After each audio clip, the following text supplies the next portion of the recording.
Allô tout le monde, on est back pour un 10e épisode. Fais ce que tu veux, je m'en fous. Ça fonctionnera pas, il va y avoir un clash.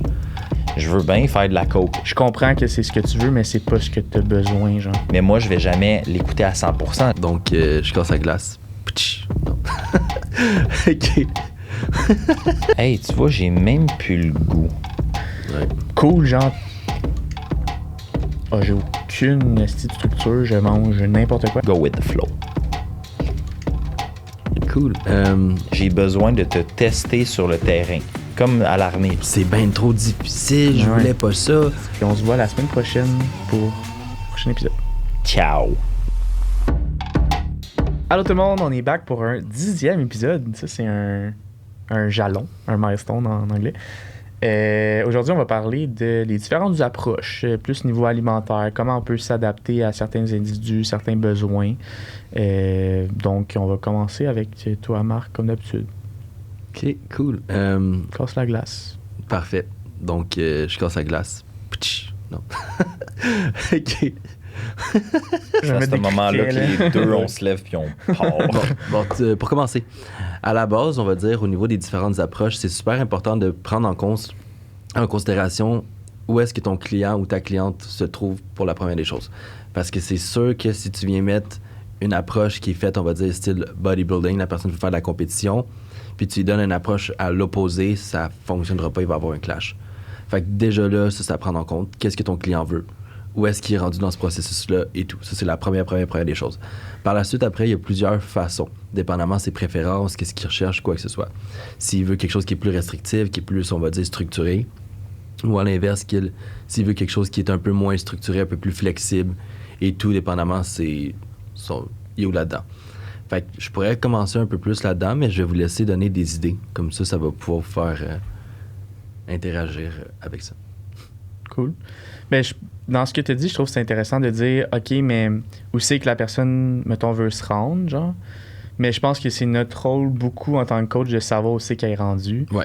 Comme ça arrive souvent que, mettons, j'ai un exemple précis, une fille qui est rentrée dans mon bureau puis elle a dit, moi, je veux faire de la compétition. Pour moi, c'est important. Puis c'est sûr que j'en fais. Ça, c'est cool, genre, on sait où est-ce qu'on s'en va. Fait combien de temps tu t'entraînes? 2 mois. OK. Niveau alimentaire, comment ça se passe? J'ai aucune esti de structure, je mange n'importe quoi. Je suis comme. Puis là, elle est comme, moi, je veux de quoi, genre bodybuilding live, genre pour comme tout de suite.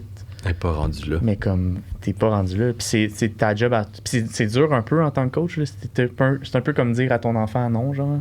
T'es comme, moi, mais je comprends que c'est ce que tu veux, mais c'est pas ce que t'as besoin, genre. Puis toi, en tant que coach, c'est un peu de faire un mix entre les deux. Je comprends ce que tu veux, puis on va y aller, là. Fais-moi confiance, mais c'est juste que ce que tu as besoin, c'est pas de commencer par là. Fait que ça revient à adapter ton approche à tout le monde. Parce qu'il y a combien de fois on va dire que les personnes arrivent et on l'entend souvent, hey, je veux quelque chose de super restrictif, je veux faire de la compé. Ils font ça pendant une semaine ou 2 semaines ou gros max un mois, puis ils pètent parce qu'ils sont comme, c'est bien trop difficile, je voulais pas ça. T'es comme, c'est toi qui m'as demandé de vouloir quelque chose de compé. C'est sûr que si tu veux faire de la compé, tu veux voir c'est quoi une prep, faut que tu contrôles 100% des variables. Si tu commences à changer, on va dire, du poulet pour des hautes cuisses de poulet, quand c'est marqué des poitrines, tu contrôles plus les variables en ce moment. Fait que si ton poids bouge pas, ben là, c'est quoi qui se passe? Tandis que si tu contrôles toutes les variables, c'est facile de venir ajuster. Fait que tu mets ça, le monde ne savent pas, puis ils sont comme, faut que je mange tout le temps la même affaire, faut tout le temps que je mange les mêmes sauces, quoi que ce soit. C'est comme, ouais, mais ça, c'est si tu veux faire de la compé.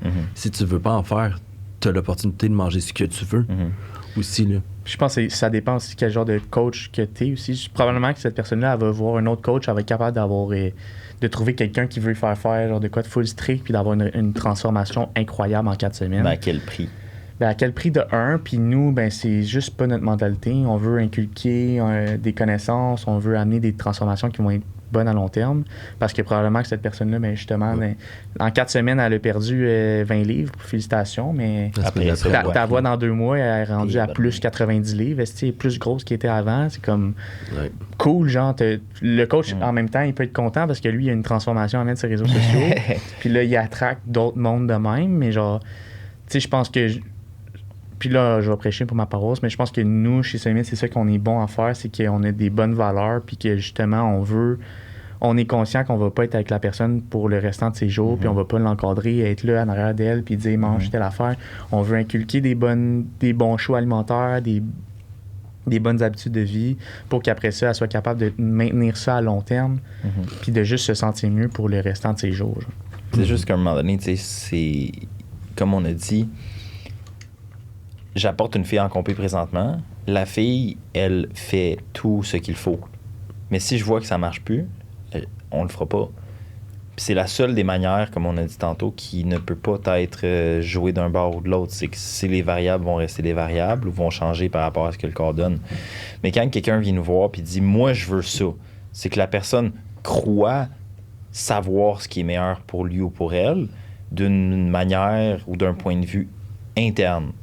Mais d'un point de vue externe, tu vois que cette personne-là, soit a un ego qui est trop gros, soit veut essayer de se prouver à un coach qui est en aucun cas son devoir, puis que sa personne va être à la base du testing puis du baseline. Moi, c'est ce que je fais avec tout le monde ces temps-ci, que ce soit quelqu'un qui vient me voir pour une petite perte de poids recomp ou quelqu'un qui veut faire des gros shows, c'est baseline setting. J'ai besoin de te tester sur le terrain. Comme à l'armée. J'ai un de mes chums qui est à l'armée live. Pratique. Ça fait 4 ans qu'il pratique.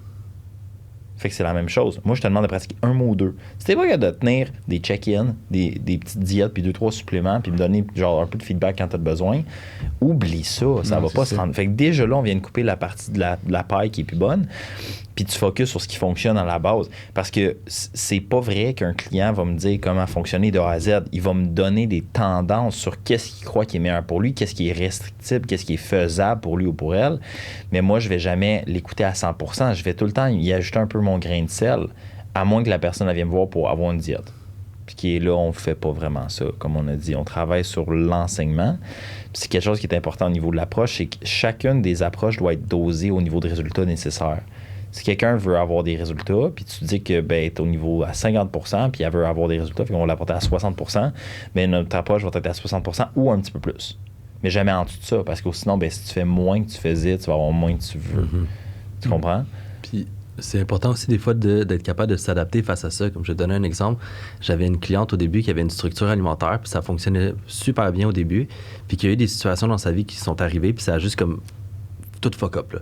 Fait que j'ai vu, puis je voyais que le fait qu'elle ait une structure alimentaire où est-ce que, même si elle avait la possibilité de, c'était marqué viande au choix, pour elle, ça y causait un stress. J'ai dit, écoute, garde, on enlève la structure pour l'instant. À la place, on va juste regarder c'est quoi les comportements, les behaviors que tu devrais avoir quand tu vas au restaurant, quand tu manges, d'être plus conscient de c'est quoi l'effet de satiété, de prendre le temps de mastiquer, d'être mindful de ce que tu fais en ce moment et tout. Puis d'après, éventuellement, on va le remettre sur une structure, mais pour présentement, dans l'étape de sa vie où est-ce qu'elle est, ça serait complètement stupide de la mettre dans une structure parce que ça va juste encore plus causer un stress, encore plus l'attirer vers le bas.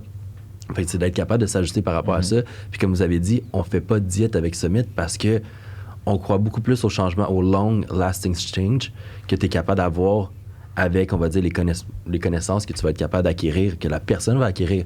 Comme moi, j'aime dire souvent à mes clientes à la fin, c'est mon objectif, c'est qu'à la fin de notre processus ensemble, tu sois un genre de, entre guillemets, mini-coach. Pas dans le but de coacher des gens, mais dans le but d'avoir une compréhension de base pour que quand tu arrives au restaurant, quand tu arrives chez de la famille, quand tu arrives dans des occasions spéciales, que tu te prives pas, mais que tu sois capable de faire des choix qui sont plus intelligents. Que si tu as envie de manger un morceau de gâteau, tu prends ton morceau de gâteau, mais tu tombes pas dans le gâteau complet. Puis que peut-être juste avant, tu as pris une source de protéines, puis des légumes pour compenser avec ça. Puis d'être capable d'arriver puis d'avoir cette compréhension-là aussi avec le temps. Tu sais, puis c'est important à dire, là on parle beaucoup de système. La protéine, ça donne moins faim. Les gras transformés, c'est très dense. Fait que si tu veux perdre du poids, mange-en pas trop. Priorise les légumes, priorise les fruits, priorise tout ce qui est le plus standard et non transformé. Vas-y avec des approches que t'aimes. Travaille avec des recettes, travaille avec des coachs, va voir le Fit Cook, prends les Fit Sauce, va au Shop Santé, promène-toi. Tu sais, toutes les petites choses que tu peux faire vont t'aider. C'est comme un petit peu un budget, ce qu'on essaie de faire. Moi, je compare tout le temps ça à un budget. Tu rentres dans ton budget de peu importe quelle manière, approximativement, comment je te le dis, puis tu vas être correct. Puis, t'aimes ça toucher mon micro, hein? Ouais, pas juste ton micro. Il faut juste qu'il soit genre... un point de ton visage. Puis, genre vis-à-vis ta... Depuis le début, ça marche pas. Mais c'est ça. C'est d'avoir un budget puis de rentrer dedans. Nous, notre job comme coach, c'est d'ajuster le budget. T'as tant qui rentre, t'as tant qui sort. Ça, c'est ce qui peut rentrer, c'est ce qui peut sortir. Le restant, c'est à toi. Moi, je le dis, fais ce que tu veux, je m'en fous, tant que ça fait à peu près là-dedans, que ça passe bien, tu sais. Fait que faut juste comprendre ce qui marche pour toi puis ce qui théoriquement est supposé fonctionner. Puis déjà là, tu viens d'éliminer 90% des problèmes, tu sais. Exact. C'est juste de... Tu sais, souvent, je me fais demander, genre, comment qu'on fonctionne niveau alimentaire, puis la réponse, c'est que ça dépend du monde. J'ai du monde que c'est juste une structure, puis justement, comme tu avais dit, des habitudes de mange plus de protéines, mange un peu moins de telle affaire, mange un peu plus de telle affaire. Puis il y en a d'autres que c'est poulet brocoli, puis j'exagère, mais tu sais, c'est vraiment plus strict. Il y en a d'autres que c'est comme des portions de la main, là, tu sais, comme on a déjà vu. C'est quelque chose qu'on va pas faire souvent, mais ça arrive que je vais l'utiliser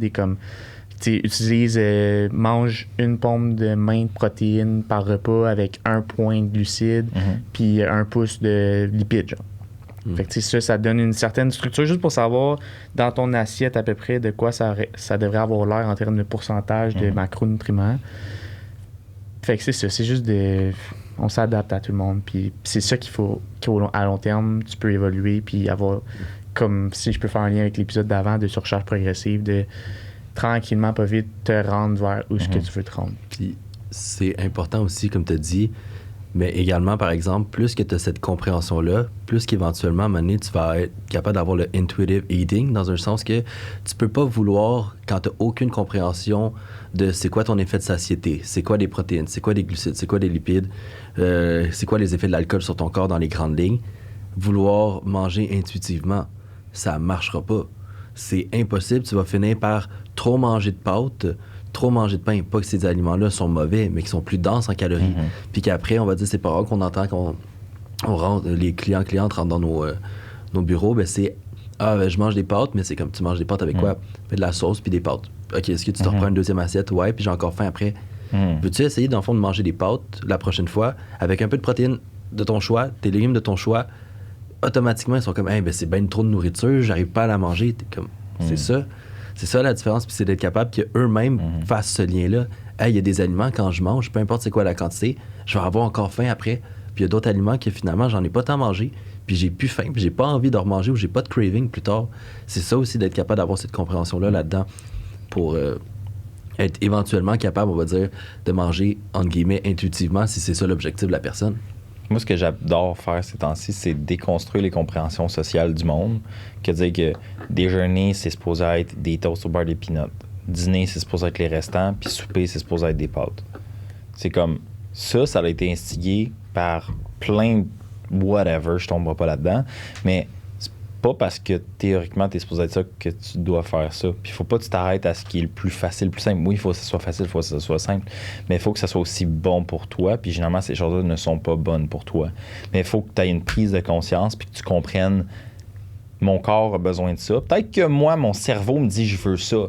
Mais je veux bien faire de la coke, je veux bien faire ça veut-tu dire c'est bon pour moi? On le sait que c'est pas bon. Par contre, l'alimentation puis le domaine alimentaire au Canada, au Québec, dans la vie en général, je trouve qu'il est tellement, comme bâché que le monde dise non, mais ça, c'est pour les bodybuilders. Non, c'est pas parce que je te demande de manger un petit peu de poulet ou de viande que je suis un bodybuilder. Là, ton corps a nécessairement besoin de ça. Tu regardes naturellement, l'humain est supposé consommer quoi? Ce qui fonctionne puis ce qui est dans la nature. Fait que là, le monde va manger un Nutella à la place parce que c'est bon. Ce que je comprends. Puis on va trouver une manière que t'aimes ça puis ça va être bon, mais comme work with me to help you. Tu comprends? Laisse-moi t'aider. Sois un peu plus coachable puis ça va pas. Puis sois ouvert. Puis notre bord en termes de coach, c'est ça qui est important de faire. C'est que si on voit qu'une personne est complètement fermée à une approche, bien on doit changer d'approche jusqu'à temps que la personne revienne. Comme laisse la personne se chier, puis après ça, apporte-la doucement. La personne, elle va s'en rendre compte, puis nous, on va pouvoir mieux les aider plus progressivement ou plus drastiquement, dépendamment de la nécessité. Mais il faut littéralement juste comprendre quoi faire avec la bonne personne au bon moment. Puis ça va être important aussi, comme tu as dit, si la personne a l'habitude de manger vraiment ultra transformé, très raffiné, etc., faut pas oublier que ses papilles gustatives, etc., sont toutes chiées dans un sens. Puis que tes fraises qui sont supposées d'être sucrées puis sweet, le sont pas. Mais éventuellement, à force de manger des aliments qui sont moins transformés, etc., les fraises vont devenir sweet, etc., ou les fruits, ou qu'est-ce que tu vas manger va avoir beaucoup plus de goût que qu'est-ce que tu pensais que ça avait auparavant aussi. Fait que c'est de garder ça en tête également que quand tu changes ce processus-là, à un moment donné, ton corps s'adapte puis positivement face à ça. Moi, la dernière des affaires que je peux partager, puis je pense que les trois, on peut se connecter là-dessus. Là. Moi, le moment où je suis le plus content avec, mettons, un client qui est plus lifestyle, c'est quand la personne me dit « Hey, tu vois, j'ai même plus le goût de cheater. » Tu sais, genre, moi, je demande tout le temps, puis c'est une des seules questions avec qui je mets déjà, mettons, un biais cognitif, c'est « Ah, t'as cheaté combien de fois cette semaine? 1, 2 fois? » Puis la personne « Bon, même pas. La dernière fois, ça fait 3 semaines. » Je suis comme « Ah, OK. » Elle dit « Sais-tu quoi? J'ai même plus le goût. » Je suis comme « Ça, c'est un esti de win. » Parce que c'est comme si t'es capable d'enlever le goût. Ben la personne, elle ne ressent plus le besoin parce qu'à la base, ce n'est pas un besoin, c'est un faux besoin. La personne, elle n'a plus le goût. Elle le fera plus. C'est correct. Mais si tu veux des longs résultats, il faut que tu comprennes que c'est théoriquement pas normal. Ça a été rendu socialement accepté parce que c'est normal, parce que les sociétés alimentaires vont faire de l'argent en faisant ça. Ils vont vendre une dépendance. Mais si tu es capable de comprendre ça, puis de t'arrêter à dire les bodybuilders, puis les coachs veulent me vendre de la merde, puis c'est pas bon. Comme, non, on veut juste ce qui est mieux pour toi, puis pour ton corps, parce que si ton corps va bien, tout va bien, tu sais. Puis ceux aussi qui se souviennent pas, c'est quand la dernière fois qu'ils ont cheaté, là. Ça aussi, c'est hot parce que parce que moi, le terme cheat, je l'aime pas, là. Justement, si tu as une structure alimentaire, ben, t'es pas supposé vouloir tricher sur cette manière-là. Ça te donne déjà une connotation négative à la nourriture en tant que telle, là. Fait que, mais c'est quand tu es sorti de ta structure, je m'en souviens pas parce que elle a pas associé justement un moment de cheat. Genre, c'est comme un signe pour moi que, OK, là, tu es en train d'inculquer vraiment des habitudes de vie qui vont être bonnes à long terme. Genre. Exact. Tu as moins la mentalité de j'ai une diète, j'ai un cheat une fois par semaine, après ça, je reprends ma diète. C'est comme... Ça peut marcher, man. Ça peut vraiment marcher pour plein de monde. Mais il faut que le plaisir associé à ce cheat-là est moins haut que le plaisir associé au bienfait de ta structure. Comme un bodybuilder. Pourquoi qu'un bodybuilder ou une bodybuilder est autant strict? Parce que pour eux, ça leur apporte tellement de plaisir ce qu'ils font qu'ils n'ont pas de trouble à sacrifier ça. Est-ce que ça veut dire qu'une personne ne doit jamais sacrifier? Puis c'est sûr que quelqu'un va devoir sacrifier de quoi? Va faire un changement, comme on a dit plus tôt. Tu dois changer pour changer. Tu dois tuer tes anciennes habitudes pour devenir meilleur ou nouveau. Ouais. Mais aie pas peur de commencer petit, mais sois conscient qu'il faut que tu fasses des changements, mais que les changements soient extrêmement spécifiques à toi, à tes préférences, à ton mode de vie, à ton horaire, à ton budget. Puis si un coach te dit « tu dois faire ça », autre que tu dois faire mieux, c'est Tu dois faire 500 mg de tests par semaine. Ben oui. Pour ça que j'ai jamais fait plus que 500. T'sais. Mais aussi, ce que je veux venir aussi, c'est que confronter... Tu sais, tu disais que tu aimes ça, confronter genre des croyances, puis des fois... Ben, c'est dangereux. C'est pas ça que je voulais dire. Que tu veux genre défaire des croyances, mais justement, ça va être full confrontant chez certaines personnes. Puis off-cam, tantôt on parlait de... Tu sais, des fois, chez les personnes plus âgées, c'est donc plus dur pour eux, de défaire ça, mais c'est normal parce que si ça fait 40 ans que leur tu manges ta toast le matin et tes céréales, là, c'est sûr que pour toi, c'est vraiment plus dur à défaire comme croyance que quelqu'un que ça fait juste 2 ans qui mange des chips le soir avant de se coucher. C'est normal, c'est juste une question de temps. Fait que, encore là, il faut que tu y ailles progressivement et que tu t'adaptes à cette personne. Mais tu sais, cette approche-là, moi, je l'ai pas avec quelqu'un de plus âgé. Tu sais, avec le plus âgé, c'est je vais moduler ta toast, Ézéchiel, ou check, muffin anglais, beurre d'amande naturel, banane, puis es-tu capable de prendre un petit peu de shake? OK, je peux essayer. Cool, essaye. Donne-moi, tu sais, comparativement à quelqu'un. Ouais, fait que j'ai entendu dire que prendre du mass gainer, c'est bon. Bon, pourquoi t'as entendu ça? Ah, ben c'est bon. Ben écoute, on essaye quelque chose de différent. Oh, ouais, je te trust. Cool. Ça, tu sais, c'est vraiment juste travailler avec la personne, pour la personne et non contre la personne. Ouais. Yes. Go with the flow. Quelque chose à rajouter? C'était pas mal tout. Cool, very good. 10e épisode in the books. Merci de nous suivre sur Instagram, sur le chemin du sommet.podcast. Marc Lavoie, Baramba, Coach Jave, Baramba ST, Coach Phil, Baramba ST. Merci aussi de laisser un 5 étoiles sur la plateforme que vous utilisez. Merci à Studio SF pour l'enregistrement de cet épisode. Puis on se voit la semaine prochaine pour le prochain épisode. Thank Merci. you guys. Bye, Thank you girls. Ciao.